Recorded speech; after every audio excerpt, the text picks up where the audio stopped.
কুড়িগ্রামে বন্যার পানি নামলেও নদ নদীর বিভিন্ন পয়েন্টে আবারও শুরু হয়েছে নদী ভাঙন।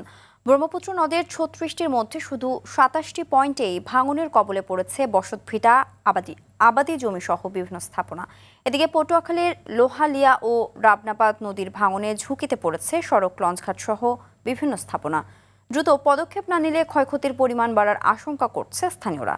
প্রতিনিধিদের পাঠানো তথ্যচিত্র আরও জানাচ্ছেন আব্দুল হামিদ। বর্ষার পানি কমলেও কুড়িগ্রামের ব্রহ্মপুত্র, তিস্তা, ধরলা সহ বিভিন্ন নদ নদীর তীরবর্তী এলাকায় বেড়েছে ভাঙন। সবচেয়ে বেশি ক্ষতিগ্রস্ত হয়েছে চিলমারী, উলিপুর, রাজীবপুর, সদর ও নাগেশ্বরী উপজেলার নদীপাড়ের জনপদ।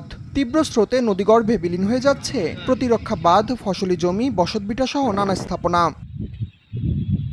সহায় সম্বল হারিয়ে দিশেহারা হয়ে পড়ছেন ভাঙন কবলিত এলাকার মানুষ।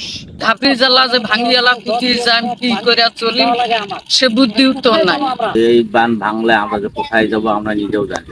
যদি এটুকু যায় তাহলে আমাদের অস্তিত্ব থাকবে না। পানি উন্নয়ন বোর্ড জানিয়েছে এরই মধ্যে ২৭টি পয়েন্টে জিও ব্যাগ ফেলা হচ্ছে। জিও ব্যাগ দ্বারা ইমার্জেন্সি কাজ বাস্তবায়ন শুরু করেছি।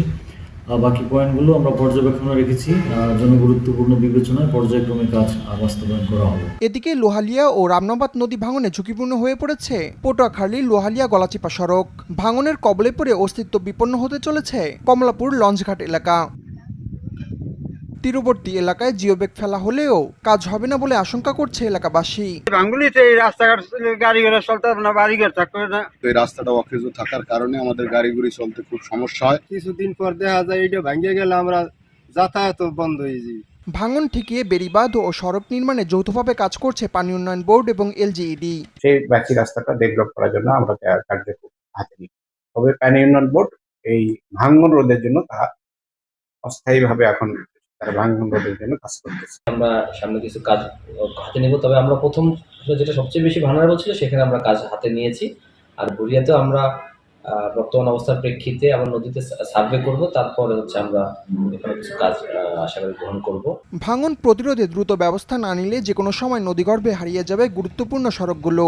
এতে চরম বিপাকে পড়বে স্থানীয়রা। এ বিষয়ে দ্রুত কার্যকর ব্যবস্থা গ্রহণের দাবি তাদের। আব্দুল হামিদ, RTV।